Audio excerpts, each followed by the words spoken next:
वो देखो कोई 100% तो प्रोजेक्शन नहीं कर सकता कि आएगा क्वेश्चन, बट हाँ बहुत ज्यादा चांसेस हैं कि इलेक्ट्रॉनिक डिवाइसेस में ऐसा नहीं ऑप्टिकल के नाम से, बट ये क्वेश्चंस आने के बहुत ज्यादा चांसेस हैं इस बार, और या मतलब जब भी आपके फ्यूचर सिनेरियो के लिए। So the first concept is write down impact of the title का नाम लिख दो, इम्पैक्ट ऑफ टेम्परेचर, और first impact of temperature on LED sources. So कैसा बिहेवियर होता है उसका हम ग्राफिकल एनालिसिस देखेंगे, तो बहुत इजी है। सो हमेशा लिखिए, सबको प्लॉट कीजिए, एक्स एक्सिस पे लिखिए वेवलेंथ, और वेवलेंथ में जब 0 पॉइंट की तरफ हो 0.75 0.85 दैट मींस द नैनोमीटर।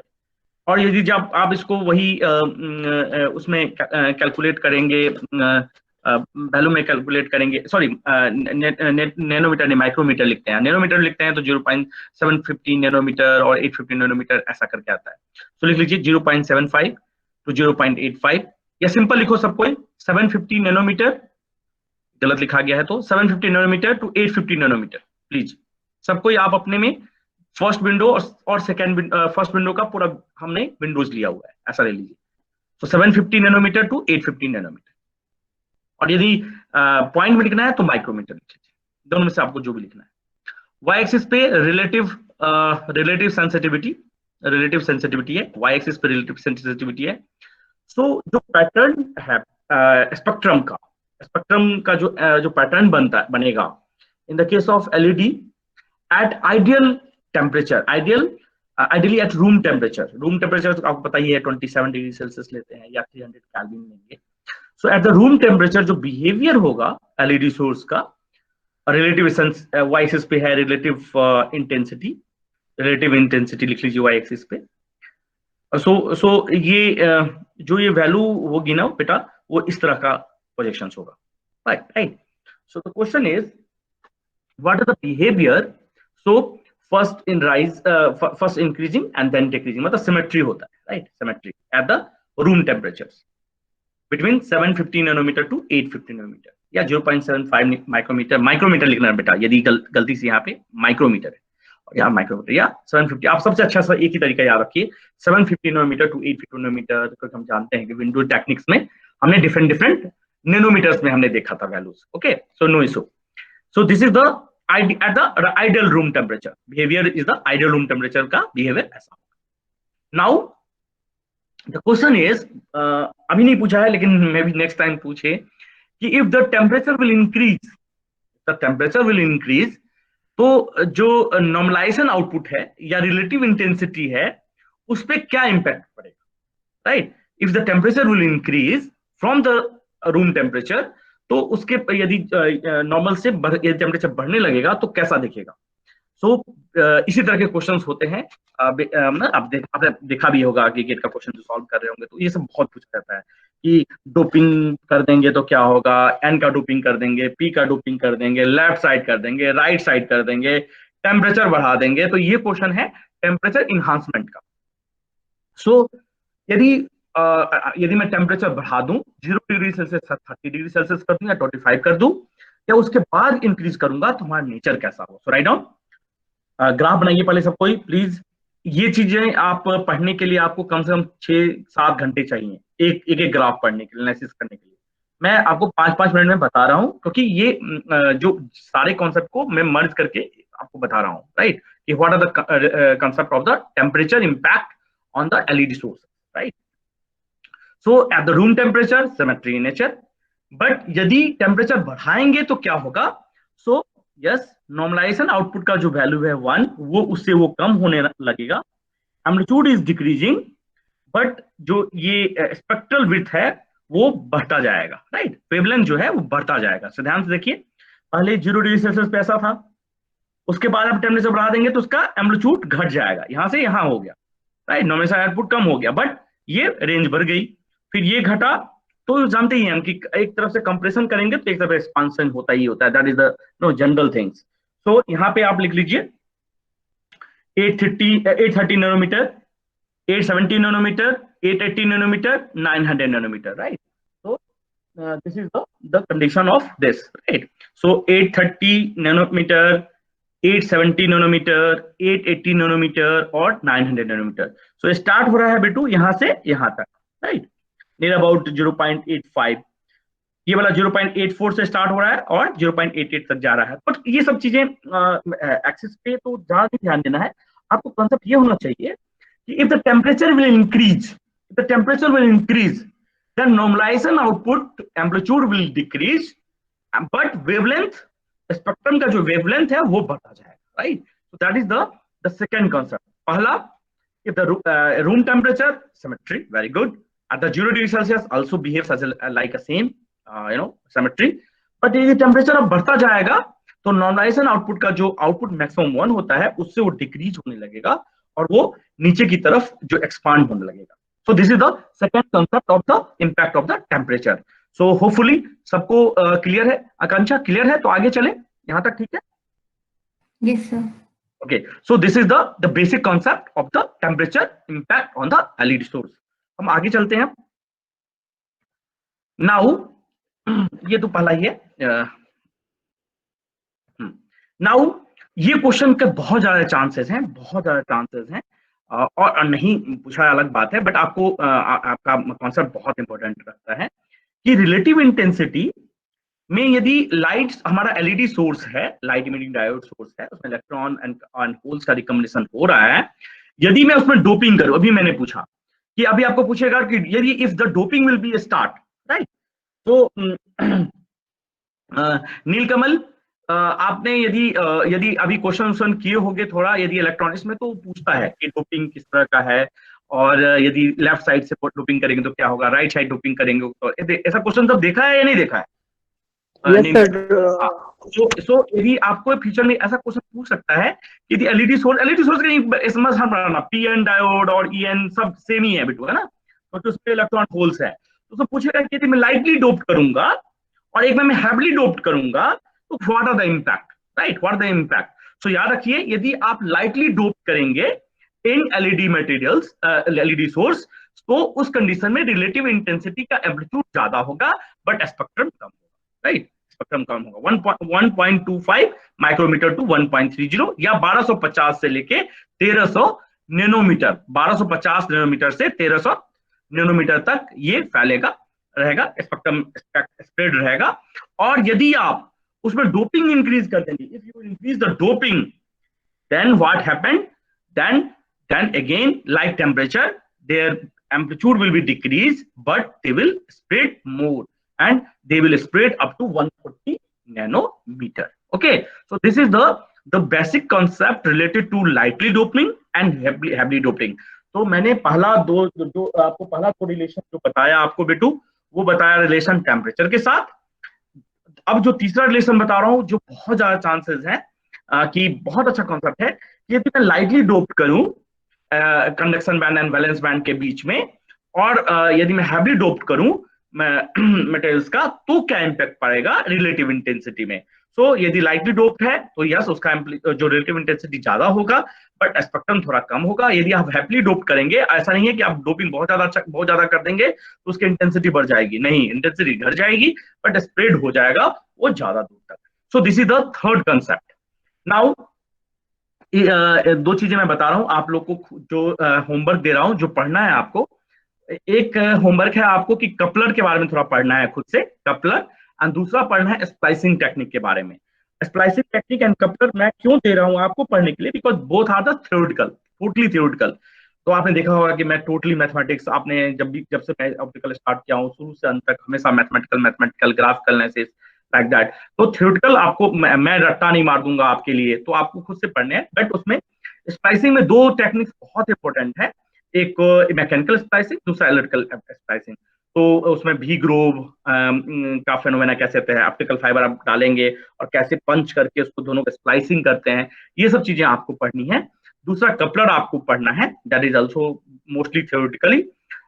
उसका एक खाली जो न्यूमेरिकल एनालिसिस है वो मैं करवा दूंगा, और मैथमेटिक्स जो इसका थोड़ा सा पार्ट है वो मैं करवा दूंगा। बाकी दो चीजें आपको खुद पढ़ने हैं, कपलर एंड स्प्लाइसिंग। ओके, सो ये अंडरस्टूड कर लीजिएगा। दूसरा, एलईडी जो है, टाइप्स ऑफ एलईडी में आपको edge LED and surface LED दो टाइप्स हैं, वो दो टाइप्स को भी आपको देखना है, एक गो थ्रू करना है, थ्योरेटिकली, बट उसमें जो मेन कंसेप्ट है कि which one is good, surface LED is good और एज एलईडी इज गुड, वो मैं अभी दिखा रहा हूँ. तो there are two types of LED sources जो बहुत ज्यादा डोमिनेटिंग है, और भी बहुत सारे टाइप्स हैं, पर दो टाइप्स ही आपको पढ़ने हैं. एक को बोलते हैं बेटा एज एलईडी, लिख लीजिए एज एलईडी, और दूसरे को बोलते हैं सरफेस एलईडी. प्लीज सबसे पहले आप लोग इसको स्पेक्ट्रम बनाइए. वाई एक्सिस पे बेटा लिखिए relative output power, and X axis पे लिखिए वेवलेंथ. और ये जो रेड कलर वाला है बेटू, ये रेड कलर वाला, ये वाला, एक ये है और एक है ये वाला बड़ा वाला. ठीक है. ये जो बड़ा वाला है वैल्यू वो है 125 मीटर, एंड ये जो छोटा वैल्यू है वो है 75 मीटर. दैट मीन्स जो एज एलईडी का है स्पेक्ट्रम वो छोटा होता है, और जो सरफेस एलईडी है वो ये इतना 125 नैनोमीटर. तो प्लीज पहले प्लॉट कीजिए, फिर मैं समझा देता हूँ what is the comparison between both, जो बहुत ज्यादा इंपॉर्टेंट है, क्योंकि आज थोड़ा सा मुझे थ्योरेटिकल पार्ट थोड़ा सा लेजर भी कवर करना है, बट इट्स ओके, पहले आप इसको कर दीजिए. सो ये है फोर्थ कॉन्सेप्ट, जो बहुत ज्यादा टाइम लगेगा समझने में, और ये मैं डायरेक्टली ग्राफिकल एनालिसिस से मैं समझा रहा हूँ आपको. राइट. तो what are the graphical analysis between surface LED and edge LED. So edge LED value is 75 nanometer. Spectrum belongs to 75 nanometer as far as the wavelength concerned, and surface LED is spread over 125 nanometer. Okay, so this is the basic concept related to this comparative analysis between edge LED and surface LED. Okay, so y-axis, please write down at the y-axis relative output power, x-axis is the wavelength. So which one is the good one, which one is the good? So याद रखिए, जो spread जो spectrum है, यदि आपको power ज्यादा चाहिए होगा, यदि पावर आउटपुट में ज्यादा चाहिए तो हम एज एलईडी यूज करते हैं. यदि आपको स्पेक्ट्रम ज्यादा से ज्यादा यूजर्स को एकोमोडेट करना चाहते हैं तो हम सरफेस एलईडी करते हैं. तो हमेशा याद रखिए, यदि आपको पावर इंटेंसिटी ज्यादा चाहिए, पावर ज्यादा चाहिए, so will refer the edge LED. और यदि आपको सिर्फ स्पेक्ट्रम बड़ा चाहिए, विंडोज बड़ा चाहिए, in that condition we are referring the surface emitting LED. And और ये जो ग्राफ है वो किसके लिए है, तो लिख लीजिए this graph is for materials of indium gallium arsenide.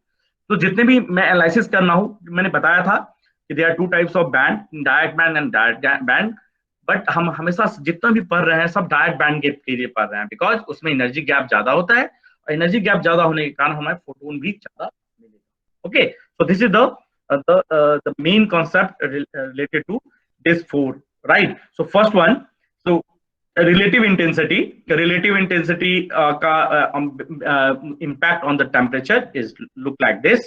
What are the normalization output? They will decrease as the temperature increases, speed is increases. Here the normalizations relative intensity at the room temperature. Third one, doping. So light doped have the higher relative intensity as compared to heavily doped. But spectrum की बात करें तो वो उसका wavelength का जो reason है कम होगा, इसका ज्यादा होगा. And fourth one, what are the comparison between edge LED and surface LED. So edge LED is spread near about 75 nanometre area, और वो जो हमारा सरफेस इमिटिंग एलईडी है वो जो है 125 नैनोमीटर एरिया में डिस्ट्रीब्यूट होता है.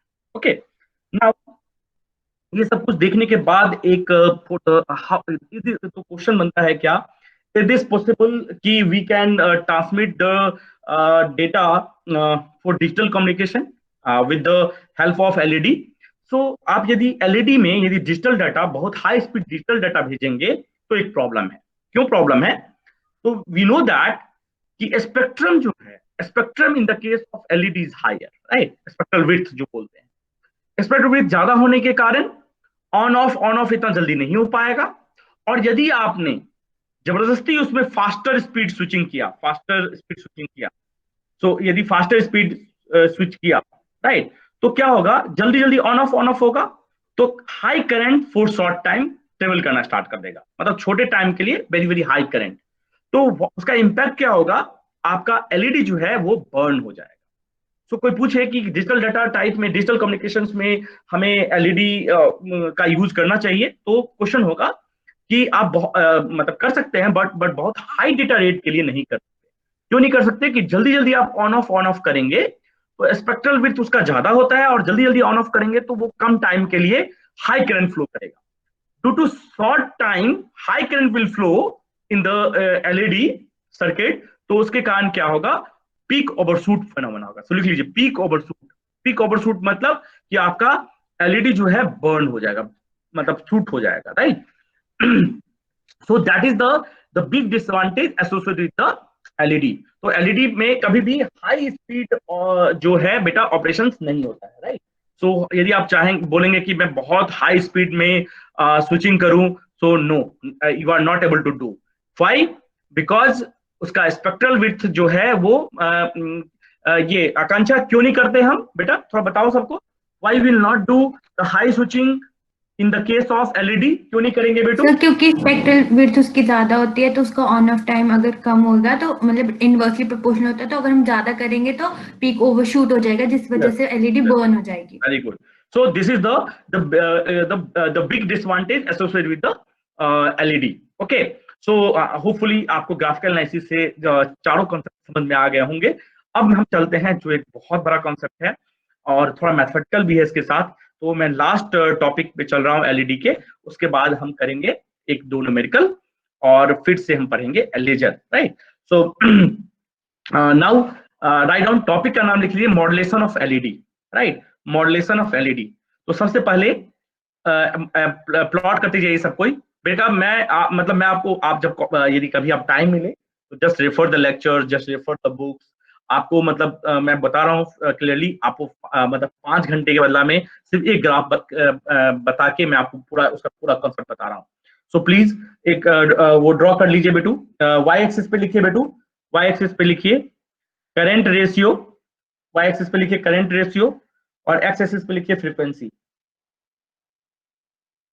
वाई एक्सिस पे लिखिए बेटा current ratio and X axis पे लिखिए फ्रीक्वेंसी।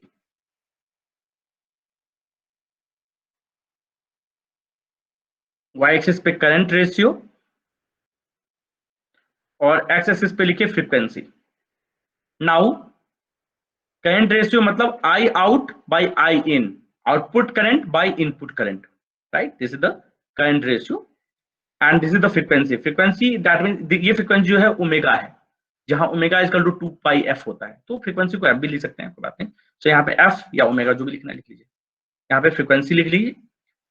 और इसमें एक बहुत बड़ा कॉन्सेप्ट है कि इलेक्ट्रिकल, आपको कोई पूछा जाए कि सर हम जो लैन यूज करते हैं, तो लैन जो है वो पता है ना आकांक्षा की कौन सा जो लैन हम यूज करते हैं ऑप्टिकल है या इलेक्ट्रिकल है? जो भी आप इंटरनेट यूज करती हो वो इलेक्ट्रिकल कंपोनेंट है कि ऑप्टिकल? सर फाइबर ही लगी है तो ऑप्टिकल। ऑप्टिकल।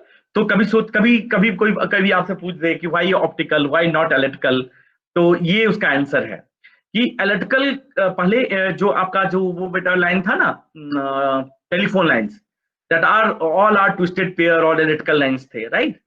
तो उसका लेकिन उसको क्यों रिप्लेस किया गया, राइट? तो मैंने बहुत कुछ बताया हुआ है कि इलेक्ट्रोमैग्नेटिक इंडक्शन लॉस होता है, ईडी करंट लॉस होता है, डिफरेंट टाइप्स ऑफ, बट उसका मेन जो ये लिमिटेशन है that is the bandwidth, right? So bandwidth of the optical communication is, मैंने बताया था, टेराहर्ट्ज। बट मान लो कि सेम बैंडविड्थ के सेम पैरामीटर्स की भी बात करें, फिर भी ऑप्टिकल का बैंडविड्थ देखो बेटा, ऑप्टिकल का बैंडविड्थ कितना है यहाँ पे, है ना बेटू? और इलेक्ट्रिकल का बैंडविड्थ क्या है यहाँ पे? सो फ्रॉम दिस ग्राफ, पहले ग्राफ प्लॉट कर लो, अप्रूव करेंगे हम। अभी ये तो मैं थियोरेटिकली बता रहा हूँ, ग्राफिकल एनालिसिस बता रहा हूँ, और मैं प्रूफ करूंगा अभी इसको। So here optical bandwidth is here and electrical bandwidth is here. So आपको दिख रहा है कौन सा बैंडविड्थ बड़ा है बेटू?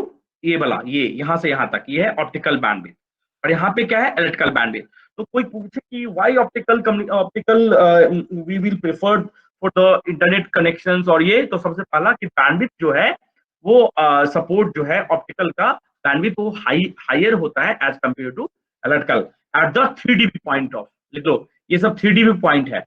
राइट। 3 dB पॉइंट पता है ना, हाफ पावर बैंडविड्थ आपने पढ़ा होगा आप लोगों ने, यहाँ पे 1/√2 हो जाता है। या पढ़ा है कि नहीं पढ़ा है आप लोगों ने?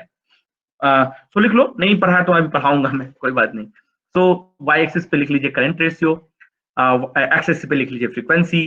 This is the 3 dB electrical 3 dB point, this is optical 3 dB point, and now from this graph we can able to see optical bandwidth is greater than electrical bandwidth। तो कभी भी प्रूफ तो बाद की बात है, और यदि आपको कोई पूछे कि किसकी बैंडविड्थ ज्यादा होती है, तो हमेशा याद रखिएगा ऑप्टिकल की बैंडविड्थ जो है वो ज्यादा होती है as compare to electrical bandwidth. Okay, so यहाँ तक ठीक है। मैं एक दो बच्चे से पूछ लेता हूँ थोड़ा, जिससे कि फिर मैं आगे चलूँ, अदरवाइज वन वे कम्युनिकेशंस मैं नहीं रखना चाहता।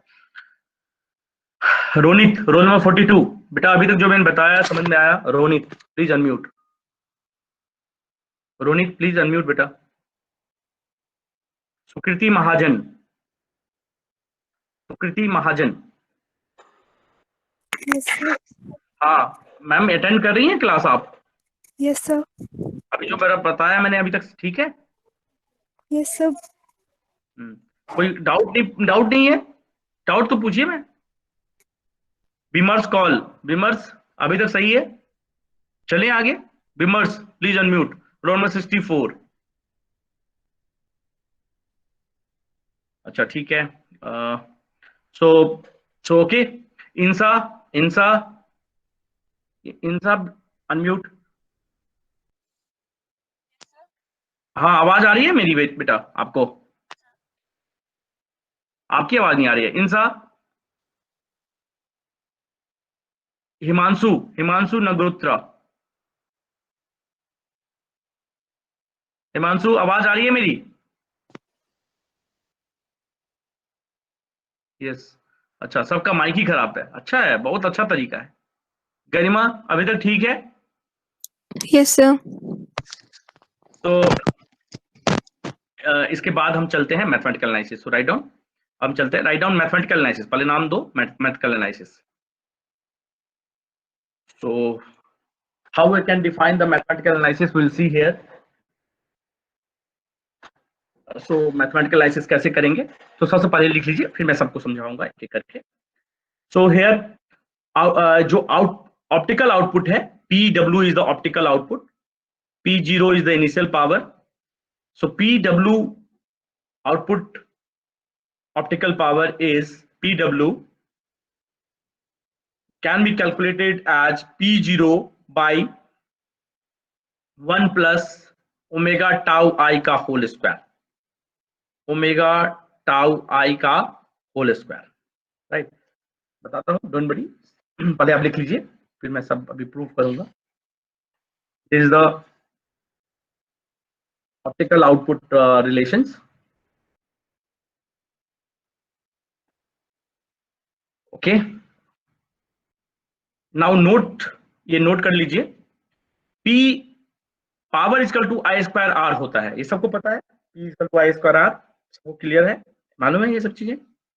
तो नहीं मालूम है तो लिख लीजिए, पावर इक्वल टू होता है I square R. So PW equal to nothing but the I square omega R. Right, so लिख लीजिए please. So now put this value and see the relations. Hence the ratio of the electrical power, लिख लीजिए, the ratio of the electrical power at the frequency omega to the power at zero modulation, the ratio of the electrical power at the frequency omega to the power at the zero modulation can be calculated as ratio electrical ratio is, जब आपने 3 dB bandwidth power निकाला होगा तो आपने पढ़ा होगा, नहीं पढ़ा तो अभी लिख लीजिए 10 log, क्योंकि 10 ले रहे हैं, क्योंकि पावर है इसलिए 10 ले रहे हैं। मैं एक बार पूछा था आप लोग से तो आप सबने बताया था कि 20 लेंगे, ये लेंगे, हमेशा पावर जो लेते हैं ना बेटा उसमें 10 लेते हैं। तो 10 log PW by P0 output by input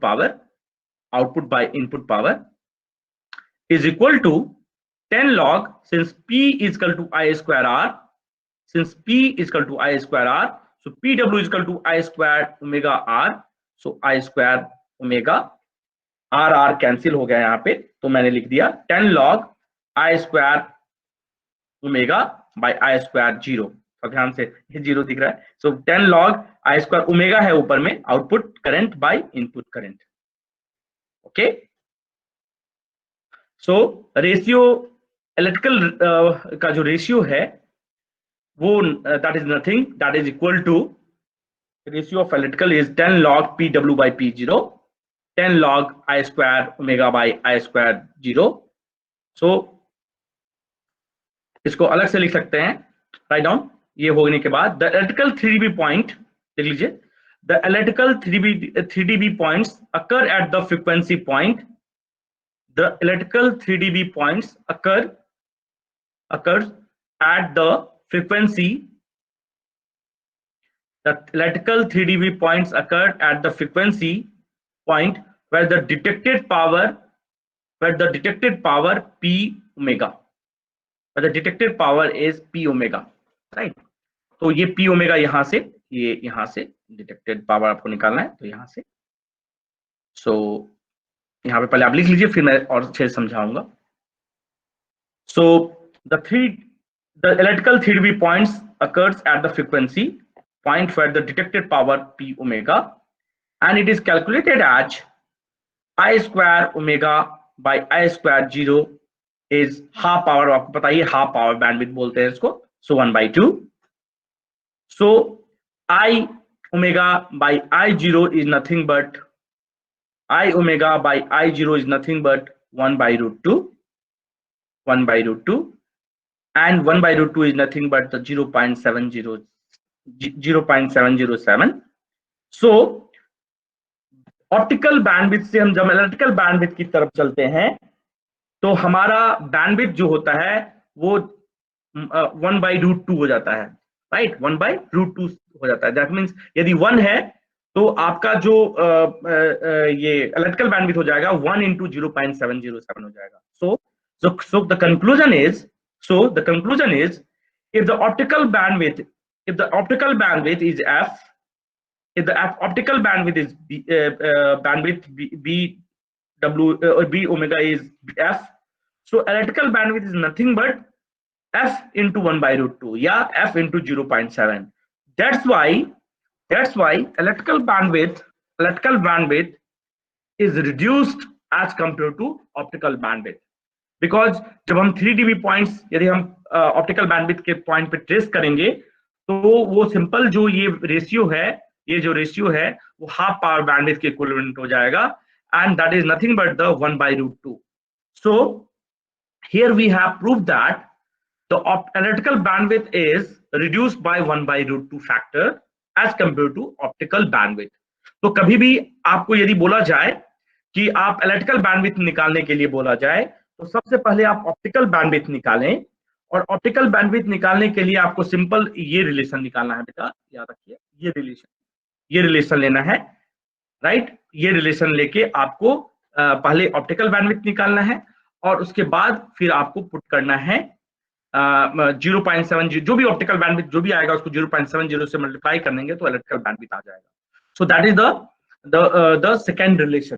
okay, now यदि इंटरनल कभी पूछा जाए किसी क्वेश्चन में इंटरनल पावर लेवल, यदि एलईडी सोर्स में इंटरनल पावर लेवल पूछा जाए तो लिख लीजिए P इंटरनल पावर यदि पूछा जाए कभी internal power level, so that can be calculated as P internal is equal to internal efficiency neta internal into SCI by Q lambda, right. internal power level यदि कभी पूछा जाए आपको एलईडी सोर्स में, so उसको कैलकुलेट करते हैं neta internal into SCI by Q lambda, right. so मैंने पहले जो क्वेश्चन लिखवाया था उसमें थर्ड क्वेश्चन पूछा था the internal power level. So internal power level के लिए आपको क्या चाहिए था, करंट चाहिए था, और वो जो करंट था वो था 40 मिली एम्पियर. तो आप उसको भी कैलकुलेट कर सकते हैं. यदि आप अभी कैलकुलेट करना चाहे तो अभी कर ले, नहीं तो आप अपना कैलकुलेट कर लीजिएगा. सो this is the last relations in the LED. तो हमें सबसे पहले थोड़ा 1-2 क्वेश्चंस करना है, पहले वो क्वेश्चन करेंगे, फिर लेजर टाइम बचेगा तो leisure will start, otherwise leisure will start in the next class. So पहला क्वेश्चन लिख लीजिए प्लीज आप लोग, पहले क्वेश्चन एक दो सॉल्व कर ले, फिर हम आगे चलेंगे। सो द क्वेश्चन इज, ये रिलेशन पे पूछा गया है, तो मैं यहीं पे रखता हूं पहले। a particular LED has a particular LED has a 5 nanosecond injected carrier lifetime, 5 nanosecond injected carrier lifetime, पहला चीज ये दिया हुआ है। वेरी गुड,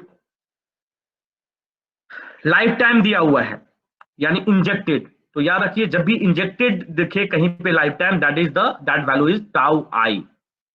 यदि इंजेक्टेड टाइम दिखे, यदि रेडिएटिव टाइम दिखेगा तो टाउ आर, आर आर भी बोल सकते हैं उसको, टाउ एन आर बोलेंगे। यदि नॉन रेडिएटिव टाइम दिया हो, ये जो इंजेक्टेड टाइम दिया हो उसको बोलते हैं tau. So here is the tau I, tau I value दिया हुआ है बेटा आपको 5 नैनो सेकेंड, क्योंकि अभी मुझे थोड़ा सा हेल्प भी करना है आपको जिससे कि आप सॉल्व कर पाए।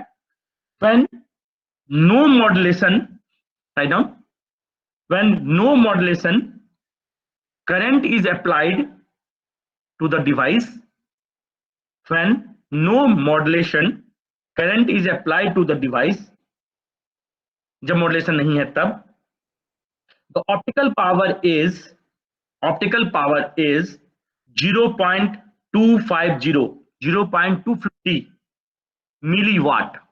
सो P0 जो दिया हुआ है बेटा वो दिया है 0.250 मिलीवाट, स्मॉल में m, बड़ा में कैपिटल, राइट। सो मिलीवाट। तो दो चीजें मैंने बता दी आपको, टाउ आई दिया हुआ है, P0 दिया हुआ है 0.250 for specified DC bias, for specified DC bias. तो ठीक है, बायस सर्किट है, डीसी होगा वहां पे। Assuming, full stop, assuming parasitic, assuming parasitic capacitance, parasitic capacitance सब जानते होंगे, आर नेग्लिजिबल, बोल रहा है कैपेसिटेंस का जो इंपैक्ट है वो नेग्लिजिबल है। Very good. What are the optical power at modulation frequency, what are the optical power at modulation frequency, modulation के बाद बोला निकालने के लिए, जो मैंने अभी टॉपिक का नाम ही दिया था modulation, that is A 10 megahertz and दूसरा दिया है B 100 megahertz. So please calculate optical outputs, optical power outputs at after the modulation. So please calculate करके मुझे बताइए केस 1 एंड केस 2। केस 1 है 10 मेगाहर्ट्ज एंड केस बी है 100 megahertz. मैं सब कुछ बता दिया हूं, सिर्फ आपको कैलकुलेट करके बता। तो क्या करना है, calculate optical output power, okay. ये निकालना है बेटा, ऑप्टिकल आउटपुट पावर।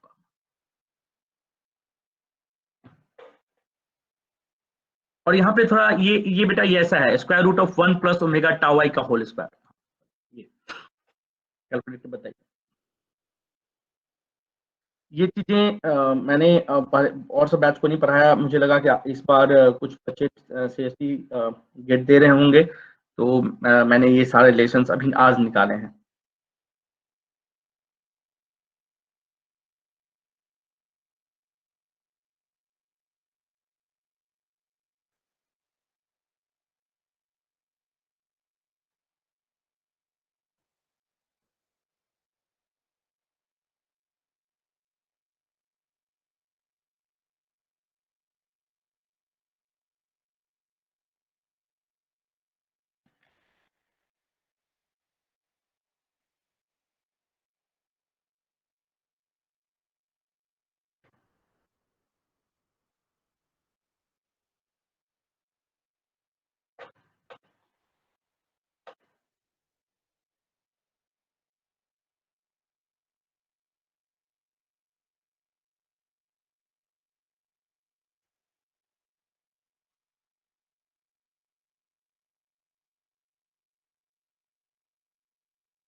सो चैट में बताइएगा आप लोग इसका हो गया।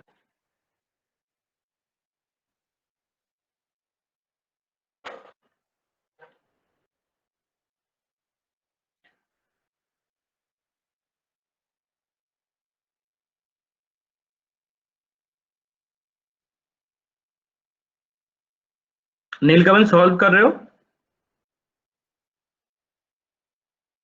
Yes sir. आराम से सॉल्व करो।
नहीं आया किसी का? बकास आया बेटा?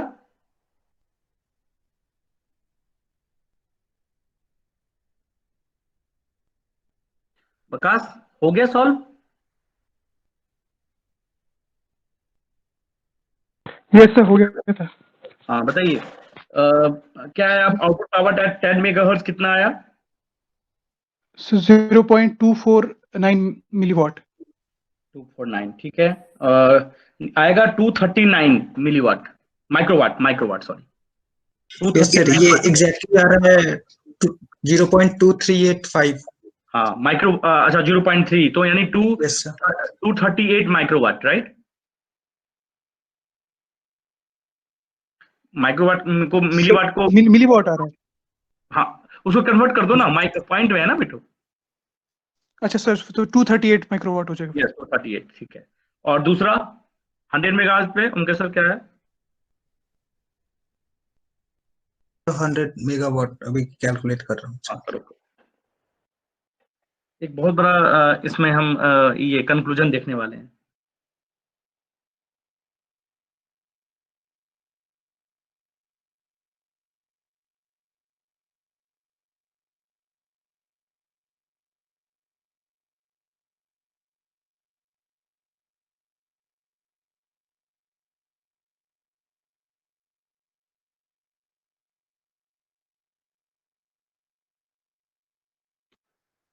So 75.8 microwatt.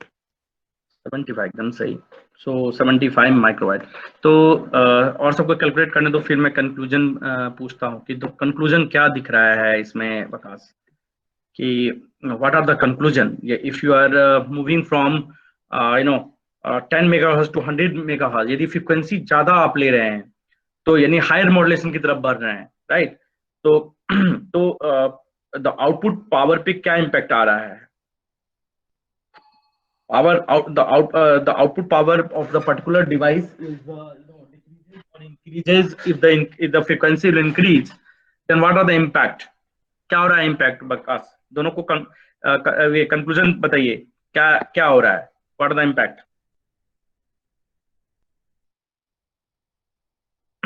बकास क्या हो रहा है? यदि 100 मेगाहर्ट्ज 10 मेगाहर्ट्ज लिया था आपने तो 239 माइक्रोवाट आया बेटू, है ना।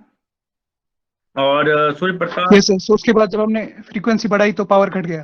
घट गया, यानी मतलब क्या बोल रहा है कि thus the output of the this particular device decreases at higher modulation rates, right.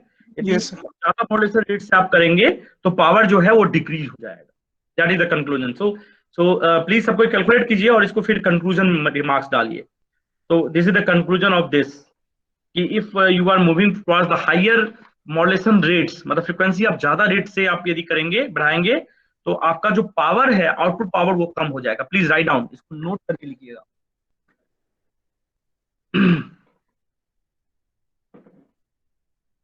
Please note करके लिखिए।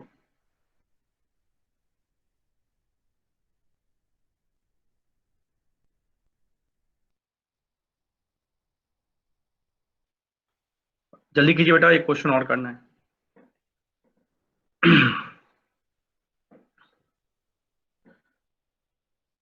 हाँ, आकांक्षा नहीं आया अभी तक। यस गरिमा, सर आ गया है। गरिमा आ 0.238 गया? मिलीवॉट। गरिमा यस सर आ गया. 0.2 नहीं, गलत आया बेटू। सर गरिमा आपका 0.2 मिलीवाट आया है। Yes sir. सर वो ही नहीं, आ नहीं, रहा है सर, मुझे भी उसमें, मैं भी वही देख रही हूँ सर, 0.238 मिलीवॉट ही आ रहा है। उसको हाँ, कन्वर्ट, यस 238 मिलीवाट, ठीक है ना। Yes sir. हाँ, अच्छा तुमने एक ही डिजिट तक लिया है, ओके। लेकिन गरिमा दूसरा जो वैल्यू है पॉइंट में, हाँ नहीं, दूसरा जो वैल्यू है वो तो गलत है। वो 0.15 नहीं आएगा, वो तो आएगा 70। 0.075। हाँ, 0.75 आएगा। गरिमा इसको चेक करो। Okay sir. सर गलत है। इसमें जनरली गलती होती है ना सर, वो जो ओमेगा की वैल्यू है ना सर, उसमें लोग एफ डाल देते हैं. 2πf नहीं ले रहे 2πf. होंगे। यस, नहीं सर, सर वही गलती हो 2πf लिए जाती तो है फिर उसमें. क्या आंसर क्या आ रहा है वकास, क्या आ रहा है? तभी 75 आ रहा है, वरना गलत आ रहा है. हाँ तभी आएगा। 2πf ही लेना है। नहीं, मैंने 2πf ही लिया है। हाँ, तो 2πf है तब नहीं आएगा सही, तब तो सही आएगा बेटो। मतलब ओमेगा का वैल्यू डायरेक्टली आपने पुट कर दिया ना, 100 और 10, मतलब आपने लिया अलग बात है। नहीं, यदि नहीं। हाँ, यदि किसी ने नहीं पुट किया तो प्लीज ध्यान रखिए। ओमेगा मैंने लिखा भी है, डेरिवेशन टाइम में ओमेगा का 2πf लिखा भी है, राइट। सो प्लीज ओमेगा का वैल्यू डायरेक्टली पुट अप नहीं कीजिएगा, 2π into f कीजिएगा, right. That is important. Sir एक डाउट ये है कि हम मिलीवॉट पे ले रहे हैं कि माइक्रोवॉट में निकाल रहे हैं, कोई किसमें फर्क नहीं निकाल पड़ता, रहे हैं? जिसमें निकालना निकाल लीजिए। आपने किसमें निकाला मैम? मैं जो सर वैल्यू अगर पॉइंट ले रहे मैं बता रहा हूँ, मैं जो वैल्यू बता रहा हूँ माइक्रोवाट में बता रहा हूँ, हैं, ठीक है, फिर ठीक है। ठीक है। मैं जो वैल्यू बता रहा हूँ वो माइक्रोवाट में बता रहा हूँ। अब मिलीवाट में लिखिए, कोई फर्क नहीं पड़ रहा है। क्या कंक्लूजन ये दिख रहा है कि वैल्यू सेम है, पॉइंट में रह जाएगा वैल्यू वो, है ना। और यदि पॉइंट से अलग कर देंगे तो आपका माइक्रोवाट में आ जाएगा, सिंपल। क्योंकि 10 देखो ना, सिंपल आकांक्षा, मिलीवाट में होता है 10⁻³ और माइक्रोवाट में हो Yes, जाता है sir. 10⁻6, ठीक है। तो वो माइनस मुझे लगा माइक्रो में बता रहे हो। का वैल्यू है, सिर्फ difference. But what the conclusion? Conclusion बहुत इंपॉर्टेंट है कि if you are moving towards the higher rate of modulation then output power will decrease. Mohammed Saqib, Saqib please बेटा अनम्यूट हो। Saqib, yes sir. बेटा निकाला वैल्यू आपने? Yes sir. तो कितने वैल्यूज आए, मिलीवाट या माइक्रोवाट, जिसमें भी आया वैल्यू बता दो। सर 10 75 मेगाहर्ट्ज में कितना आया? माइक्रोवाट. 10 पे सर मेरा आया है 0.2 मिलीवाट आया है, मतलब राउंड 0.2 ऑफ कर आगे दिया तक था. लेना बेटा, आगे तक लेना है ना, मतलब आगे जी तक सर. वैल्यू लेना, मतलब 3 डिजिट तक, ठीक है। जी सर. और दूसरा वैल्यू क्या है बेटा? 75 माइक्रोवाट।